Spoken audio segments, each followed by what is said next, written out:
Check out ProBoxingSupplies.com, PowerPerformanceProducts.com, and you're watching MMAinterviews.tv. Nick, so far your favorite in this fight. How do you feel about that? What happened in your eye? You go, Sarge? I had him winter fight Saturday. Yeah. Oh, right. You win? It was close. They don't have judges. So you lost? I'd say I won. Oh. I'll watch it with you. Oh, Tell so me they what don't you say think. who wins? Yeah. That's right. I remember those. It's fun, though. How you feeling? I'm doing all right. So your favorite in this fight against Carlos, how do you feel about that, and do you see it that way?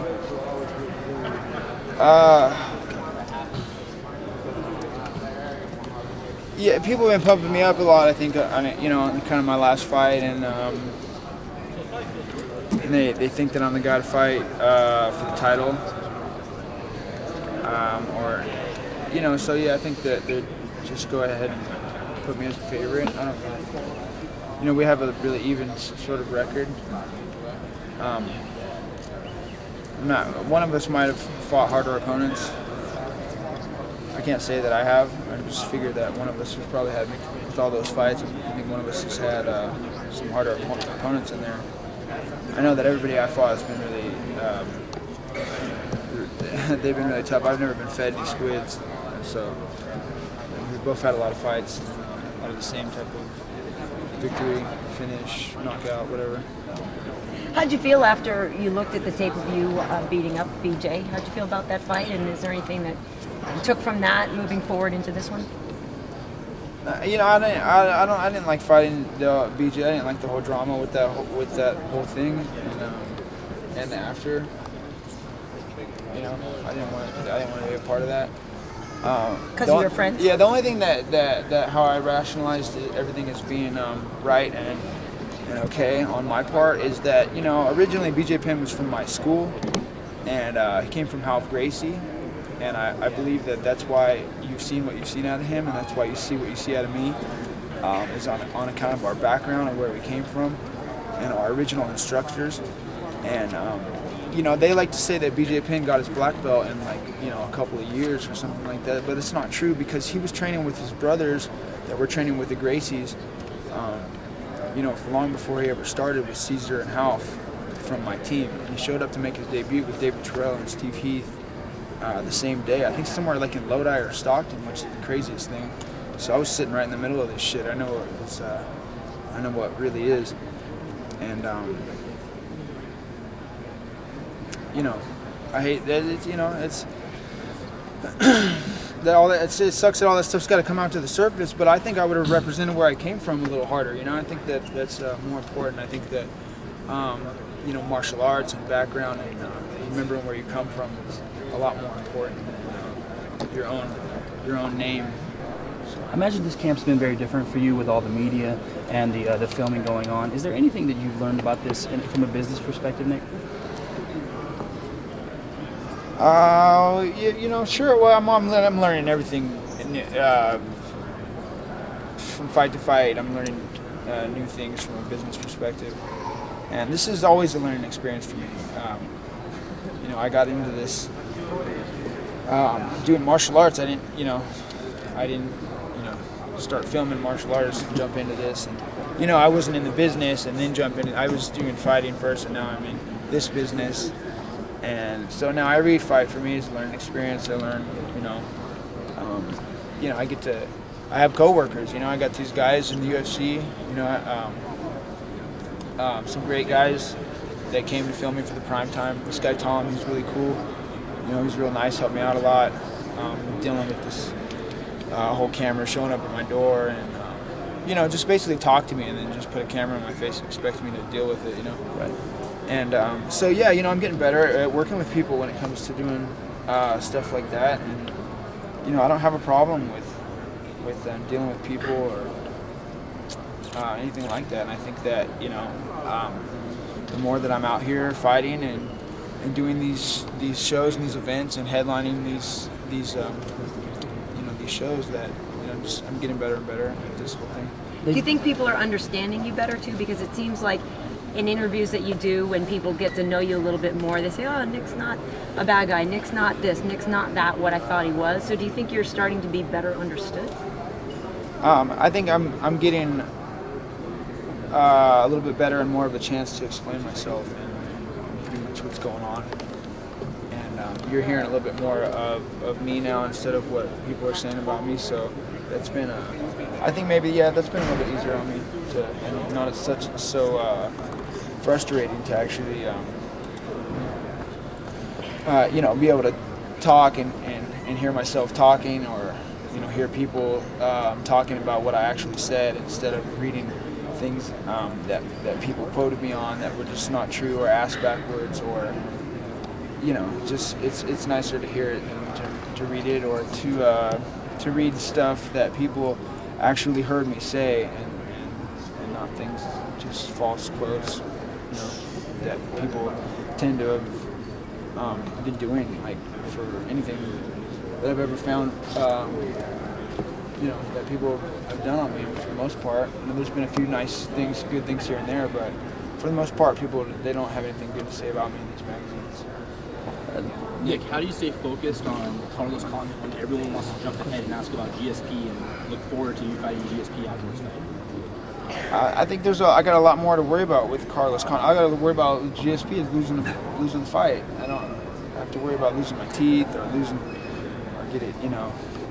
I mean, any fight, you're going to have to worry about that. That's a lot to worry about. You got to worry about damage and taking damage. And but I think for Carlos Condit is a much more dangerous opponent. You know, you have a lot more to be afraid of if you're standing in front of a guy like that than George. You know, George is going to try to go on top, and he's going to try to do what he does. And that's not so bad if you can deal with that sort of thing. But a guy like Carlos, you know, things don't start going your way, then it starts to fall into a downward spiral, much like you've seen in the past, where you've seen him fight or me fight. You know, it starts to become the beginning of the end for, you know, the other guy. So. Talk about you kind of talked about the ease of, you know, fight to fight by basis. You kind of get more in the groove of things, so to speak. You're a guy who likes to fight a lot. Assuming, you know, you get past Condit, we're talking about a wait until November.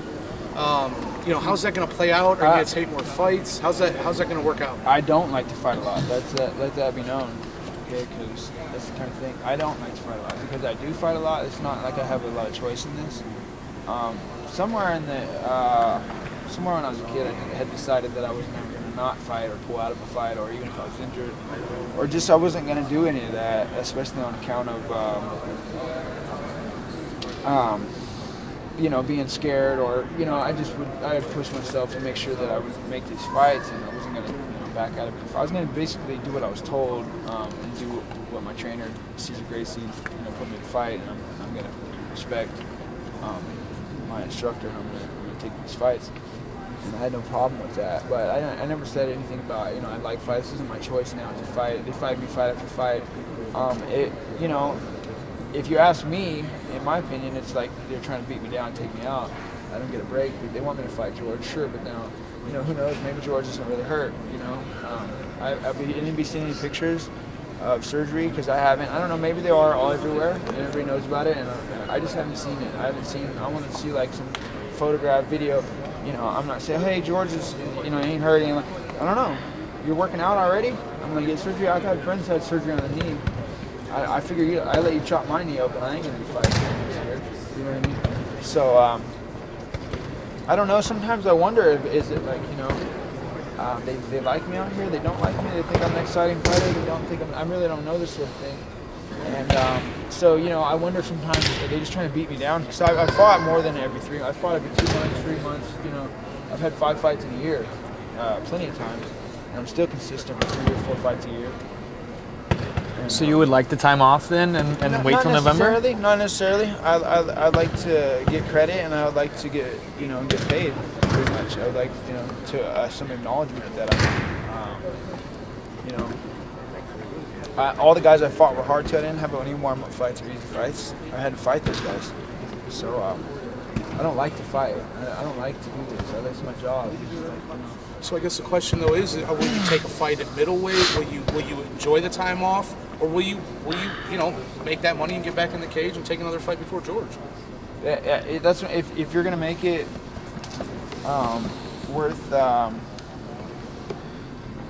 If you're gonna make it worth it, if you're gonna negotiate that with my manager and my trainer, and my coach is gonna tell me this is what we're gonna do, and this is what we're gonna do. I'm not gonna, it's business. Joe Schilling and Chaz Moki, I saw that they came up and helped you. Can you talk about how they helped you Muay Thai? Yeah, you know about those guys a little bit, huh? Mm-hmm. Joe's a buddy. Yeah, they're great. They're top level Muay Thai, and you know, I've been doing a lot of Muay Thai, and I've had a lot of Muay Thai trainers around me and a lot of Muay Thai sparring partners. From, you know, as soon as I got into mixed martial arts, so people like to talk about my style or say I'm a Muay Thai guy or I'm a boxer. I've done plenty of everything. I've sparred with the best, professional. I've worked with the best people, professional boxing, and Muay Thai, kickboxing. You know, from Kit Cope to Joe Schilling and everybody. So yeah, and that, you know, that guy Chaz, he's really good. These guys are excellent sparring, training partners for me, and it was great to get to spend a couple of weeks training, you know, hard sparring, hard training with these guys, and picked up plenty of good technique, and I really appreciate help from guys like that. You know, One last question, please. shout out though to Joe Schilling and Chaz. Well, I don't want to hog it, but well, no, I was actually just curious how you feel about Nate in light of his performance against Cerrone. He's got a big fight coming up against Jim Miller. Just wondered about the evolution of him, and people are starting to compare him to you, saying he's a lot more like you now as a fighter. He tapped out Gray Maynard. Before Gray Maynard, and then I said that he won the fight. Who landed more punches in that fight? And who took more damage in that fight? You know, you ask him. You say, hey, like, you know, did you throw more punches? Did you land more punches? Then how did you win the fight? Why do you think you won the fight? Ask him to tell you that he won the fight. You know, that was a long time ago. I hate to bring up old things. I'm just saying, like, my brother, he's better than these guys out here. A lot of them at 170 pounds, you know. But I think that, you know, he deserves a title shot. I think that he deserves a title shot, and that they are that he's, you know, kind of underrated right now. They're acting like he just beat Donald Cerrone. They're talking like Donald Cerrone was the next, you know, big thing out here. But now that my brother wins, you know, he should take the place of Donald Cerrone kind of thing. But